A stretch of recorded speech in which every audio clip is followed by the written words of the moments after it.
Good morning students, in this video we are going to talk about everything about Plato's Republic. And before beginning, if you have not subscribed to this channel, then don't forget to subscribe the channel for more updates on how to prepare for these examinations in the subject English Literature.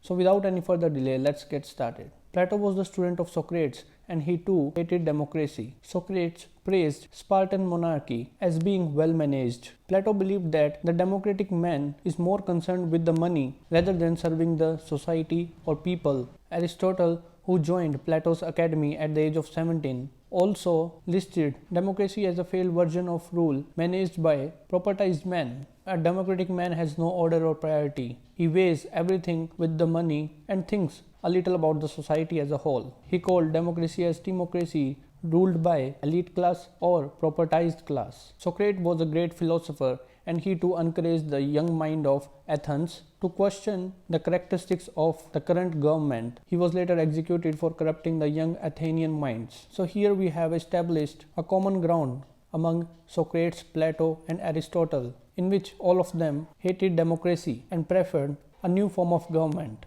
A Greek statesman named Solon cried out the call for democracy, and another statesman named Cleisthenes gave every male citizen power to vote. Women, slaves and foreigners remained outside the voting process. Plato made a point to write a work which will guide the citizens in establishing a new form of government. Plato preferred republic over democracy. And in his work, Republic, he mentions a lot of things that are required for forming a government that will take the interest of all the society. Before moving forward to this particular work, Republic, let's note down other notable works by Plato, beginning from Apology, Symposium, Ion, and Phaedrus. All these works are written in the form of dialogues, except Apology. And among all these works, Ion and Republic follows a systematic approach to transfer the information through dialogues. So remember all these points if you are preparing for NET examination or GATE examination, because all of these points have already been asked in the exams.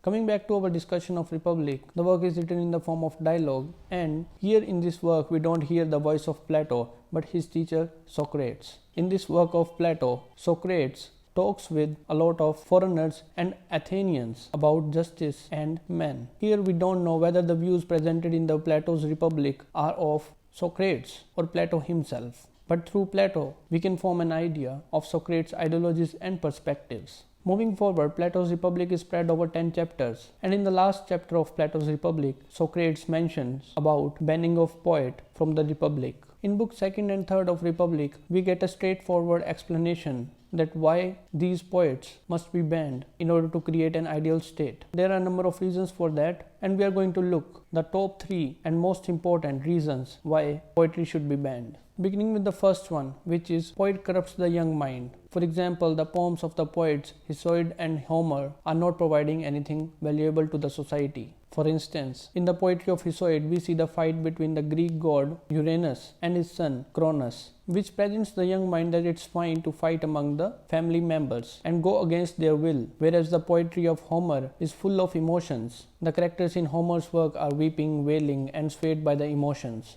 which eventually impacts the mind of Athenian youth to get swayed by the strong emotions and to think with the emotions even in the difficult situations, whereas we know that a rational man is always calm during the difficult situations. A rational mind does not get swayed by the emotions but think logically and overcome all the difficult situations in life. That's why Socrates says poetry feeds and waters man's emotion rather than drying them up. So this was the first reason that why poetry should be banned in establishing an ideal state. Coming on to the second reason, which is all the works are removed thrice from the reality. For example, if we take the example of the bed on which we sleep every day, we can understand this concept very easily. So the first bed for the human beings was actually plants and trees, where human beings used to lie down and take rest. But then as the human mind starts developing, it started imitating the nature. We have imitated the nature and crafted everything according to our own comforts. So the carpenter takes inspiration from nature and creates a bed on which we human beings rest. So the first stage is the nature, and this bed is now imitated by a painter or a poet in his works. A painter paints an object as if he is the creator of that object. Now looking at this painting or a piece of poetry, the audience think that how amazing the poet or a painter is, that he knows everything. For example, if you take the work of Shakespeare, we can see he has portrayed a large number of characters in his dramas, and these characters are drawn so aptly that we think that Shakespeare was not only a dramatist but also a musician, but also a king, a sailor, a businessman, a beggar, a servant, a fisherman, and everything. Still, we cannot believe that how Shakespeare can write these characters. It is not possible for a human being to know about all the professions so minutely that whoever reads the work gets mesmerized by the beauty of Shakespeare. We believe that Shakespeare knows everything, but that's not the reality. There is a big difference between knowing and practicing. A person who knows something knows a little about the profession, who practice that profession. A student of English literature knows a lot about books, but a real writer knows how to write a lot of books. So there is a difference between knowing and practicing. But on looking at the poet, we think that poet knows everything. But that's not the reality. Appearance is not the reality. Painting is not the reality. Painting of a bed is not an actual bed. So the first stage is the original bed in the nature. The second stage is the carpenter who makes the bed. And the third stage is a painter or a poet who paints or writes about that bed in his works. That's why art is thrice removed from the reality. In short, art is only talking about the appearance and not the reality. Moving forward, coming on to the third point, why poetry should be banned in establishing an ideal state. We go back to the concept we have just discussed now, which is that appearance is not the reality. And if this appearance is the reality, then this appearance is not showing the inside reality of a person. These poets and painters are not showing the inner beauty of a person rather than showing the outside beauty, which has so less impact while we compare to the beauty of a person from within.